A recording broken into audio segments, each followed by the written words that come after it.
Halo tukang tidur dimanapun kalian berada, bagaimana kabarnya? Kembali lagi bersama saya, Mr. Bobang. Di kesempatan kali ini, Mr. Bobang akan membahas sebuah alur film yang berjudul Red Right Hand tahun 2024. Film ini mengisahkan tentang seorang mantan anggota mafia yang telah insaf dan memilih menjalani hidup normal seperti orang-orang konvensional pada umumnya. Namun sayangnya, semua itu tidak berjalan seperti apa yang ia harapkan. Karena ia dipaksa untuk kembali membrutal demi melindungi orang-orang yang ia sayangi dari mantan bosnya yang kejam dan licik.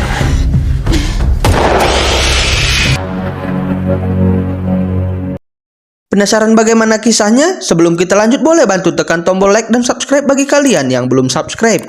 Karena satu subscribe dari kalian sangat membantu aku untuk lebih bersemangat lagi ya sobat. Dan tanpa berlama-lama lagi, langsung aja kita masuk ke ceritanya. Musik. Beritahu para musisi untuk memainkan musik karena pertunjukan akan segera dimulai. Jangan khawatir Shifu, aku akan menguasai kedamaian sejati. Berlokasi di desa terpencil pinggiran kota Washington, film akan diawali dengan memperlihatkan seorang pemuda yang akan menjadi jagoan kita pada film kali ini. Ia bernama Cash, seorang anggota mafia yang telah insaf dan lebih memilih fokus untuk menjalankan usaha peternakan bersama adik iparnya bernama Vinny dan keponakannya bernama Savannah. Di sini, Cash mencoba menghibur Savannah yang baru saja kehilangan sosok sang ibu dan juga membangunkan Vinny yang masih tertidur lelap karena telah begadang semalaman sambil ditemani minuman beralkohol. Cash yang melihat kelakuan Vinny pun tidak dapat berbuat banyak karena ia juga menyadari kalau Vinny sedang depresi sejak meninggalnya sang istri, sehingga ia pun mencoba menenangkan pikirannya dengan cara minum minuman beralkohol.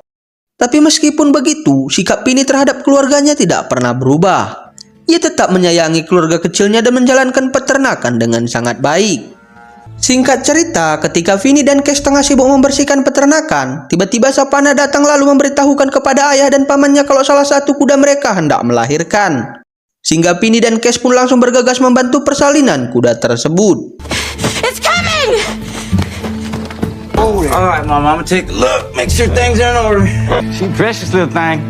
Just think most people still sleeping on a Sunday. Setelah selesai mengurus peternakan, Cash dan Savannah pun akhirnya pergi ke sebuah gereja untuk beribadah. Sedangkan Vinny akan datang untuk menemui mereka setelah ibadah selesai di warung Teh Yuli untuk makan siang bersama. Singkat cerita, ibadah pun selesai. Tapi sebelum pergi dari sana, seorang pendeta bernama Welder datang menghampiri mereka dan bertanya tentang keadaan Vinny, karena ia tidak melihat Vinny ikut ibadah bersama Cash dan Savannah. You figured, Cash. Yeah, she's a regular Dr. Dale.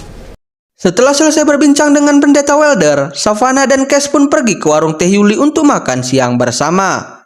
Namun karena Vinny juga belum kunjung datang, sehingga Cash pun akhirnya menghubunginya. Hingga di waktu yang bersamaan, 3 orang jamet tiba-tiba datang lalu duduk di meja Savannah. Cash yang melihat ketiga jamet tersebut pun merasa tidak senang, lalu menyuruh Savannah untuk menunggu di mobil. Sedangkan ia akan berbicara sebentar dengan para jamet tersebut. Dan ternyata para jamet ini adalah mantan rekan kerja Cash sebelumnya yang disuruh oleh bos mereka bernama Biket. Ini dia penampakannya. Di sini, anak buah Biket mulai menjelaskan apa maksud dan tujuan mereka menemui Cash, yaitu ingin menyampaikan pesan kepada Cash kalau Biket ingin bertemu dengannya untuk membahas perihal uang yang dipinjam oleh Vinny untuk operasional peternakan mereka. Namun Cash yang tidak ingin lagi berurusan dengan Biket pun mengabaikan mereka dan langsung pergi dari sana. Kini, Cash dan Savannah akhirnya tiba di rumah, dan tanpa banyak basa-basi lagi, Cash pun bertanya kepada Vinny kalau ada hubungan apa ia dengan Biket. Kemudian, Vinny pun menjawab kalau ia telah meminjam uang kepada kartel narkoba tersebut untuk memenuhi biaya operasional peternakan mereka. Cash yang mendengar itu pun merasa geram kepada Vinny, karena menurutnya jika ia membutuhkan uang, seharusnya ia pergi meminjam ke bank, bukannya malah pergi ke Biket yang merupakan seorang mafia dan kartel narkoba yang sangat kejam dan licik. Dan karena menurut Cash kalau masalah ini bukanlah masalah yang sepele, sehingga ia pun akhirnya memutuskan untuk ikut turun tangan mengurus masalah keuangan Vinny kepada Biket. Sedangkan di tempat lain, kita akan diperlihatkan pada 2 pria longor yang mencoba menyusup ke sebuah gudang tempat Biket memproduksi obat-obatan terlarang, dengan tujuan kalau mereka ingin menggambar situasi dan kondisi di tempat itu. agar nantinya ia beserta rekan-rekannya yang lain bisa lebih mudah menjalankan aksinya untuk mencuri narkoboy milik Biket. Namun sialnya, apa yang telah mereka rencanakan gagal total. Karena ketika salah satu jamet itu hendak masuk ke dalam gudang, ia malah terkena jebakan yang telah dibuat oleh anak buah Biket.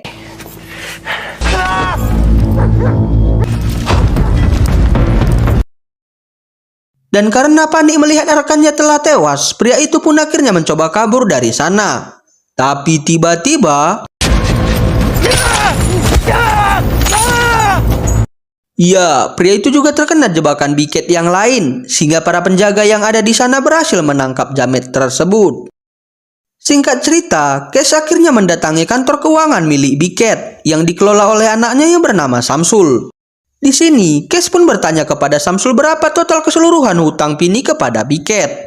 Tapi bukannya mendapat kejelasan berapa total uang yang dipinjam Vini, Samsul malah mengatakan kalau hutang Vini tidak akan pernah dianggap lunas, meskipun Kes melunasinya sekarang. Karena hutang itu hanya bisa lunas jika Biket sendirilah yang telah menganggapnya lunas. No, the debt settled when Big Cat says. Kes yang mendengar itu pun mulai paham kalau Biket tidaklah menginginkan uang ataupun peternakan milik mereka, melainkan ada rencana licik yang telah dipersiapkan oleh Biket sebelumnya. Sementara di sisi lain, ketika Vini dan Savannah tengah asyik mengobrol, tiba-tiba anak buah Biket datang langsung menghajar Vini. Savannah yang melihat sang ayah dipukuli pun terus berteriak kepada jamet tersebut, sehingga salah satu jamet yang merasa kesal pun mencoba menangkap Savannah. Tapi Savannah yang tidak mau tinggal diam pun berhasil melukai wajah jamet tersebut.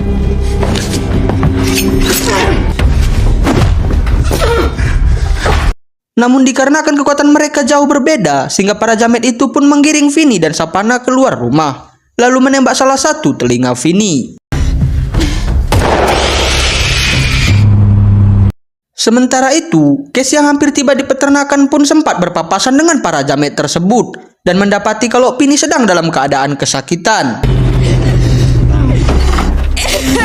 Setelah Vini selesai diobati, Kes pun pergi ke kantor polisi untuk membuat laporan. Tapi bukannya ditanggapi, dua polisi yang bernama Hollister dan Duke malah meminta kepada Kes agar membawa bukti yang konkret agar mereka mau bertindak.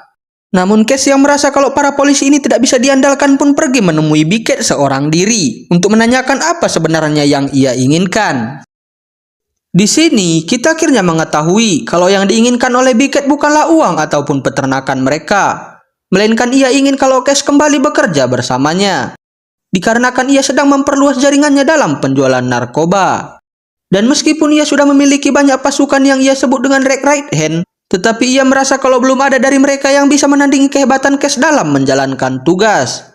Sehingga ia pun meminta agar Kes mau membantunya menyelesaikan 3 pekerjaan yang ia berikan. Dan setelah itu ia akan menganggap kalau hutang Vini sudah lunas. Kes yang tidak ingin kalau Vini dan Savannah celaka pun akhirnya menerima tawaran yang diberikan oleh Biket. I'll do this. That's the payoff of debt. Setelah itu, Kes pun pulang ke peternakan untuk menemui Vini yang sedang duduk sendiri di depan api unggun.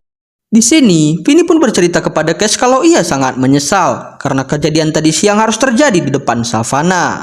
Sehingga ia pun merasa kalau ia telah gagal menjadi seorang ayah. Kes yang mendengar keluh kesah Vini pun turut prihatin kepadanya, lalu mengatakan kalau semuanya belum terlambat. Vini masih bisa berubah menjadi ayah yang baik bagi Savannah. I'll be there for you. Every way I can. Dan karena nasihat dari Kes bisa menyentuh hati Vini, sehingga ia pun mulai berkomitmen untuk berubah menjadi lebih baik lagi.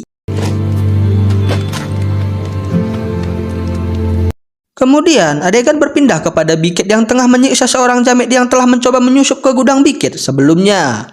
Namun ketika jamet itu hendak dibunuh, tiba-tiba ia pun memohon kepada Biket agar jangan dihabisi, melainkan potong saja salah satu jarinya untuk menebus kesalahannya yang telah ia perbuat. Please, I'm sorry.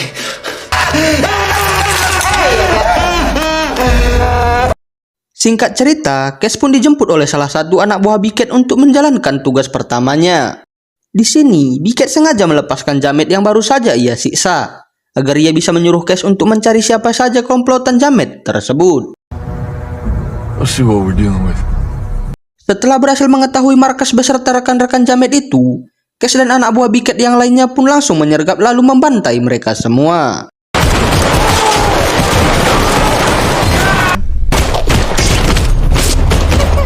Keesokan harinya, Pini yang sebelumnya sudah berjanji akan berubah pun memulai pola hidup sehat dengan membuang semua stok minuman alkohol yang ia simpan selama ini dan juga mengajak Cash untuk ikut berburu bersamanya agar Pini bisa terbiasa menjalani hari-hari yang lebih positif lagi. Kemudian, setelah Cash selesai berburu, ia pun pergi ke sebuah restoran untuk nongkrong bersama pendeta Welder. Di sana, mereka berdua saling bernostalgia sambil bercerita tentang hal apa yang membuat mereka berdua memutuskan untuk berhenti menjadi anak buah Biket.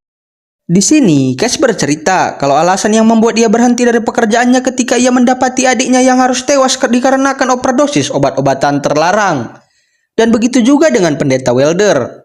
Ia juga bercerita kalau ia sempat mendapatkan pencerahan, sehingga ia pun memutuskan untuk keluar lalu fokus menjadi pelayan Tuhan. Keesokan harinya, Cash pun diminta oleh Biket untuk menjalankan tugasnya yang kedua, yaitu untuk mengawal dan memastikan agar transaksi narkoba dengan salah satu komplotan mafia kenalan anak buahnya yang bernama Lazarus bisa berjalan dengan lancar. Namun ketika Cash dan salah satu anak buah Biket yang bernama Dominic tengah menanti kedatangan Lazarus ke tempat tersebut, ia pun sempat bercerita kepada Cash kalau setelah transaksi selesai, ia harus menghabisi Lazarus. Sebenarnya, Dominic tidak tega jika harus menghabisi Lazarus yang merupakan teman baiknya. Tapi dikarenakan ini adalah perintah dari Biket, sehingga mau tidak mau ia harus melakukannya. Singkat cerita, Lazarus pun akhirnya tiba di sana, dan tanpa membuang-buang waktu, mereka bertiga langsung berangkat ke tempat transaksi akan dilakukan. Di sini, Lazarus sempat protes kepada Dominic karena melihat tingkah lakunya yang aneh. Yang tanpa ia sadari kalau Dominic gelisah karena ia harus menghabisi Lazarus karena perintah Biket. Setelah Lazarus dan Cash selesai mengeluarkan semua box yang berisi narkoba dari dalam mobil, tiba-tiba Dominic mengeluarkan senjata lalu melakukan ini. Cash yang melihat itu pun sontak marah kepada Dominic karena ia telah bertingkah seperti orang bodoh dengan menghabisi Lazarus sebelum transaksi selesai. Tapi apalah daya kalau nasi sudah menjadi bubur. Sehingga Cash pun harus menyelesaikan transaksi ini dengan caranya sendiri dan meminta Dominic agar diam dan tidak ikut campur. When they ask, you let me handle it. Setelah jasad Lazarus selesai diamankan, kelompok mafia yang akan membeli narkoba dari mereka pun akhirnya datang. Namun sialnya, kelompok mafia itu hendak membatalkan transaksi secara sepihak karena mereka merasa kalau ada yang aneh ketika mereka tidak melihat Lazarus ada di sana. Sehingga aksi baku tembak pun terjadi. Nobody move. Get the money. Cash dan Dominic berhasil menghabisi dua di antara mereka. Tapi ketika salah satu dari kelompok mafia itu hendak kabur dari sana, Cash pun langsung mengejar dan menembak kakinya.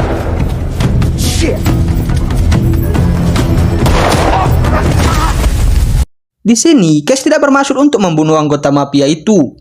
Ia hanya meminta agar menyelesaikan transaksi lalu pergi dari sana dengan selamat. Setelah transaksi selesai, Cash dan Dominic pun pergi dari tempat tersebut. Namun sayangnya, mobil yang mereka gunakan tiba-tiba mogok, sehingga Cash pun akhirnya menelpon Pini untuk menjemput mereka. Setibanya Pini di lokasi, Cash pun tanpa buang-buang waktu langsung memindahkan uang Biket dan jasad Lazarus ke mobil Pini.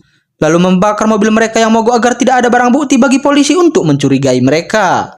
You're in the back. Serious? Yep. Singkat cerita, Cash dan Pini pun akhirnya tiba di peternakan. Di sini, Pini sempat mengutarakan kekhawatirannya kepada Cash tentang bagaimana jikalau Biket tidak menepati janjinya.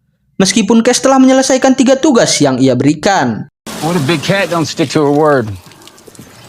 Kemudian, Cash pun berkata kepada Pini kalau ia tidak perlu khawatir, karena ia juga telah mempersiapkan rencana cadangan untuk berjaga-jaga apabila Biket melanggar perjanjian. Dan benar saja, ternyata rencana cadangan yang telah dipersiapkan oleh Cash adalah dengan mengajak Duke bekerja sama untuk menangkap dan menjebloskan Biket beserta antek-anteknya ke dalam penjara. Duke yang mendengar tawaran Cash barusan pun bertanya bagaimana caranya untuk mengungkap semua kejahatan yang dilakukan Biket ke publik. Kemudian, Cash pun menjawab kalau ia akan bersedia menjadi informan polisi dan mengumpulkan semua bukti-bukti yang dapat memberatkan Biket. Tapi dengan satu syarat, Duke harus berjanji untuk terus melindungi Pini dan Sapana apabila terjadi sesuatu padanya. Mendengar itu, Duke pun langsung setuju dengan Cash dan berjanji akan menepati janjinya. Kemudian, Du juga berkata kepada Cash, setelah ia berhasil mengumpulkan semua bukti-bukti, ia juga akan menghubungi kenalannya yang ada di kejaksaan untuk membantu mendalami kasus ini. Buddy, down at the DA, we get into it and see what we need for a conviction, but I need you to not fuck me on this, Cash. Keesokan harinya, ketika Du tengah asik berpatroli, tiba-tiba ia memberhentikan sebuah mobil yang dikendarai oleh seorang wanita yang lagi sakau. Di sini, wanita itu sempat memberikan segepok uang kepada Du, lalu berkata biarkan ia lewat dan anggap uang ini sebagai rasa terima kasih dari penguasa kota tersebut, yang tidak lain dan tidak bukan adalah Biket. Namun karena Duke merupakan seorang polisi jujur, sehingga ia pun tidak tergiur dengan uang yang diberikan oleh wanita itu. Kemudian, Duke pun meminta agar wanita tersebut mau membuka bagasi mobilnya, karena ia ingin mengecek apa yang ada di dalam bagasi mobil tersebut. Namun karena tidak bisa diajak bekerja sama, sehingga Duke pun akhirnya memborgol wanita tersebut.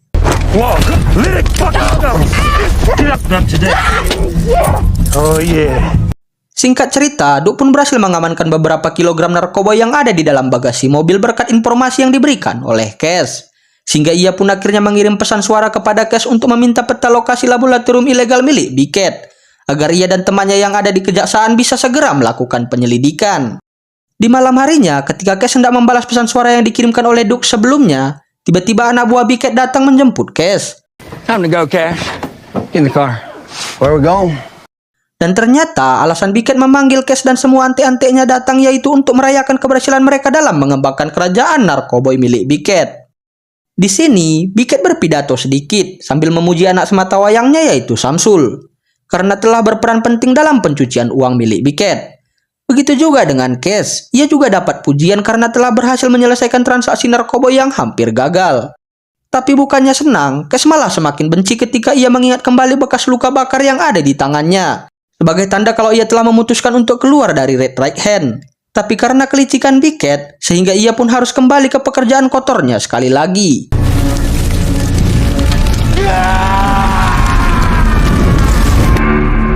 Kemudian, Biket pun menyuruh semua anak buahnya untuk berkumpul karena ia ingin menunjukkan sesuatu kepada mereka.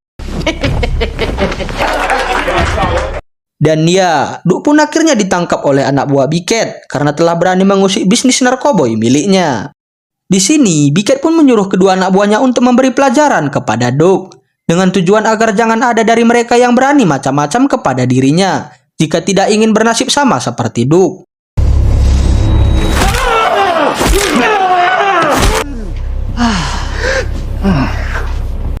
Dan karena sudah tidak tahan lagi dengan siksaan yang diberikan oleh kedua jamet itu, Duke pun akhirnya memohon kepada Biket agar ia mau mengampuninya.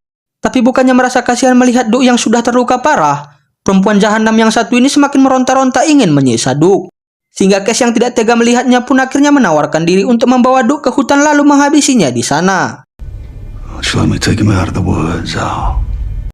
Namun sayangnya, Biket menolak permintaan Cash. Kemudian ia mengambil sebilah pisau lalu melakukan ini. Setelah Duke tewas, Biket pun menyuruh kedua anak buahnya untuk membawa jasadnya ke belakang rumah untuk dijadikan makanan anjing-anjing peliharaannya. Setelah itu, Cash pun menagih janji Biket karena ia telah menjalankan 3 tugas yang ia berikan. Tapi sayangnya, perjanjian itu dilanggar oleh Biket dan meminta agar Cash terus bekerja dengannya. Karena jikalau tidak, maka keselamatan Pini dan Sapana yang akan menjadi taruhannya. Cash yang mendengar itu pun tidak mau ambil pusing dan langsung bergegas pergi dari sana. Keesokan harinya, salah satu anak buahnya datang menemui Biket untuk memberitahukan kalau ternyata selama ini Cash dan Duke telah bekerja sama untuk menghancurkan bisnis haram milik mereka. Sehingga Biket yang mengetahui akan hal itu pun menjadi murka, lalu menyuruh anak buahnya untuk memberi pelajaran kepada Cash dan keluarganya, karena telah berani macam-macam pada Biket. Yes, ma'am. Di sisi lain, ketika Pini dan Sapana hendak pergi ke gereja untuk beribadah, tiba-tiba Cash menelpon Pini untuk memberitahukan kalau rencana cadangan yang ia persiapkan gagal total, karena Duke telah tewas dibunuh oleh Biket. Sehingga Cash pun meminta agar Pini dan Sapana lebih berhati-hati, sedangkan ia akan berusaha mengumpulkan bukti agar bisa mengungkap semua kejahatan Biket.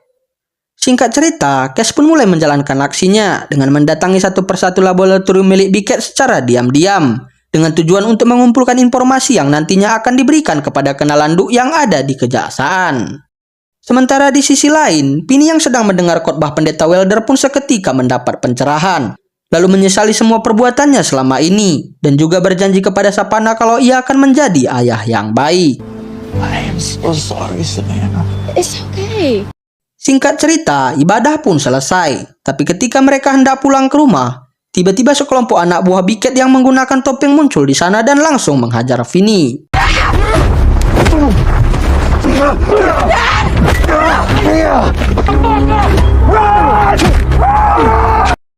Namun meskipun banyak orang yang berada di TKP, tapi tidak ada satupun dari mereka yang berani melerai perkelahian tersebut. Hingga akhirnya pendeta Welder datang lalu melerai aksi pengeroyokan itu.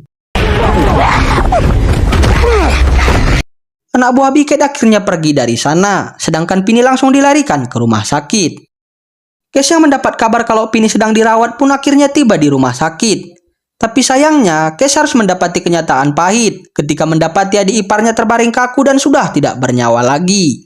Sehingga hal itulah yang menyebabkan jiwa kebrutalan Kes kembali bangkit. Dan berjanji kepada Savannah kalau ia akan membalaskan dendam Pini kepada Biket dan semua ante-antenya. Di sisi lain, terlihat Hollister mendatangi kediaman Biket untuk memberitahukan kalau anak buahnya telah menghabisi Pini di depan orang banyak. Karena hal itu bisa menghancurkan reputasi mereka berdua. Sehingga ia pun meminta kepada Biket agar tidak terang-terangan dalam menjalankan aksinya. Karena bisa menyebabkan mereka berdua dalam masalah. Dan ternyata, kita pun akhirnya mengetahui kalau Hollister ini adalah polisi yang telah disuap oleh Biket untuk menjadi backingannya. Agar bisnis haram yang dijalankan oleh Biket bisa berjalan dengan lancar. Singkat cerita, sebelum Kes memulai aksinya, ia pun menitipkan Savannah kepada pendeta Welder. Dan tidak lupa ia juga meminta kepada pendeta Welder agar mau mendoakannya, supaya ia diberikan kekuatan dan keberanian untuk membalas perlakuan Biket kepada keluarga kecilnya. Namun meskipun berat mengaminkan doa yang dipanjatkan oleh Kes, tapi pendeta Welder tetap mengaminkannya, dan berharap semoga Yang Maha Kuasa tetap menyertai Kes. I ask that you give me the courage and the strength and resolve. Amen. Kini, Kes pun mendatangi salah satu lab narkoba milik Biket dengan tujuan untuk menghabisi salah satu jamet yang telah membuat Pini meninggoy.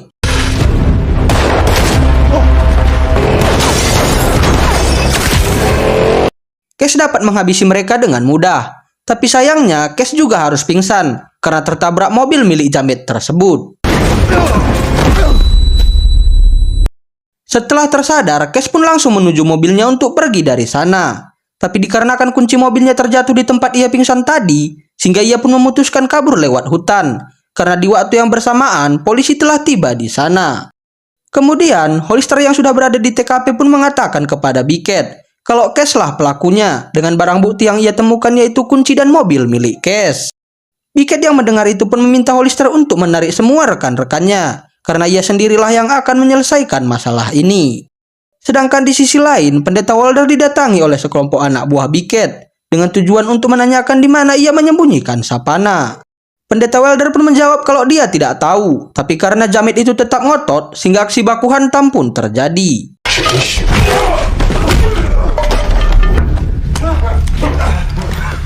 Savannah yang tidak tega jika pendeta Welder dipukuli pun akhirnya menyerahkan diri sebelum terjadi sesuatu kepada pendeta Welder. I'm right here. Now leave him alone.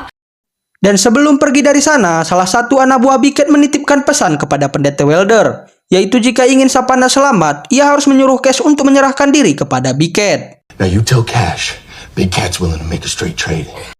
Tak lama kemudian, Kes pun akhirnya tiba di rumah pendeta Welder. Di sini, pendeta Welder meminta maaf kepada Kes karena ia tidak bisa menjaga Savannah dan juga menyampaikan pesan yang ditinggalkan oleh anak buah Biket sebelumnya. Alih-alih mau menyerahkan diri, Kes dan pendeta Welder mulai mengatur rencana untuk menyelamatkan Savannah dengan cara mencuri Samsul yang merupakan anak Biket satu-satunya. Karena hanya dengan cara itu Biket akan membebaskan Savannah. I like to get filthy when I'm home. What the fuck are you doing? Get you ready. I'm just stand there so if I can call somebody. Don't do anything. Singkat cerita, setelah Samsul berhasil diculik, Kes pun kemudian menelpon Biket untuk memberitahukan jikalau ia ingin Samsul selamat, maka ia harus membebaskan Savannah. Where's my boy Cash? Dan karena Biket tidak ingin terjadi sesuatu kepada anak sematawayangnya, sehingga ia pun membuat kesepakatan dengan Kes kalau mereka akan melakukan pertukaran antara Samsul dan Savannah di kediaman Biket jam 4 sore nanti. 4 p.m. Kemudian, Cash dan Pendeta Welder pun mulai berbagi tugas.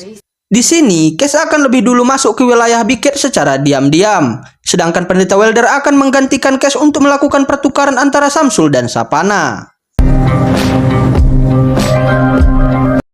Setibanya Pendeta Welder di sana, Biket pun dibuat terkejut karena melihat mantan anak buahnya yang sudah menjadi pendeta itu pun ikut campur dalam masalah dirinya dan Cash. Hey, Wilder. Got all mixed up in this. Namun karena tidak mau banyak basa-basi, Pendeta Welder pun meminta agar Biket segera melakukan pertukaran. Tapi tiba-tiba,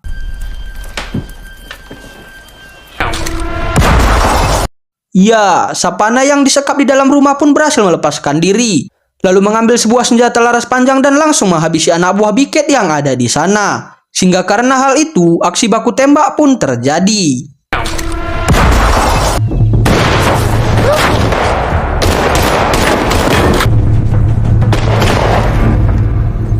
Cash yang mendengar suara tembakan pun langsung melancarkan aksinya dengan membantai satu persatu anak buah Biket yang ada di sana.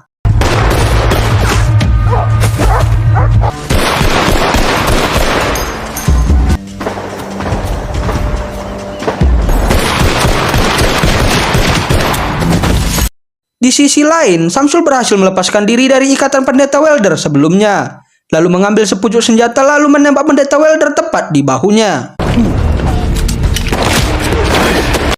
Dan begitu juga dengan Pendeta Welder. Ia juga berhasil menembak Samsul di bagian kakinya, sehingga mengakibatkan ia terjatuh tepat di dekat anjing-anjing peliharaan Biket, sehingga ia pun dijadikan santapan makan malam mereka.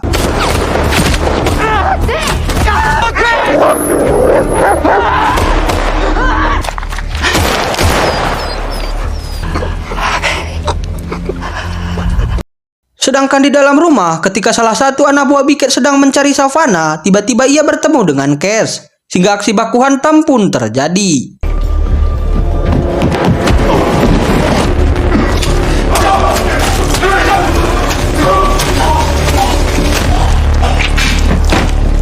Setelah jamet itu berhasil dihabisi, Cash pun akhirnya bertemu dengan Sapana. Tapi tiba-tiba, ya, satu peluru panas bersarang tepat di kaki Cash. Kini, Cash dan Sapana sudah semakin terpojok. Tapi karena Cash tidak ingin kalau Sapana kenapa-napa, sehingga ia pun memaksa Sapana untuk segera kabur dari sana. Sedangkan ia akan mencoba untuk menahan Biket. Namun ketika kesempatan Cash hidup hanya tertinggal 1% lagi, tiba-tiba Sapana kembali dan melakukan ini. Ya, Sapana pun kembali untuk menghabisi Biket dengan cara menancapkan sebilah pisau tepat di kepala Biket. Mampus ya, mamam tuh pisau. Setelah semua kekacauan berhasil dibereskan, Cash dan Sapana kembali ke peternakan untuk meneruskan usaha yang telah dibangun Pini. Dan begitu juga dengan Pendeta Welder. Ia juga kembali ke gereja sebagai pelayan Tuhan. Film pun tamat. Nah sobat, itulah alur cerita dari film Red Right Hand tahun 2024. Gimana sobat, seru kan filmnya? Pesan yang bisa kita ambil dari film ini adalah jangan pernah mengganggu mafia yang sudah insyaf. Saya Mr. Bobang pamit undur diri dan sampai jumpa lagi di alur cerita film menarik lainnya. See you!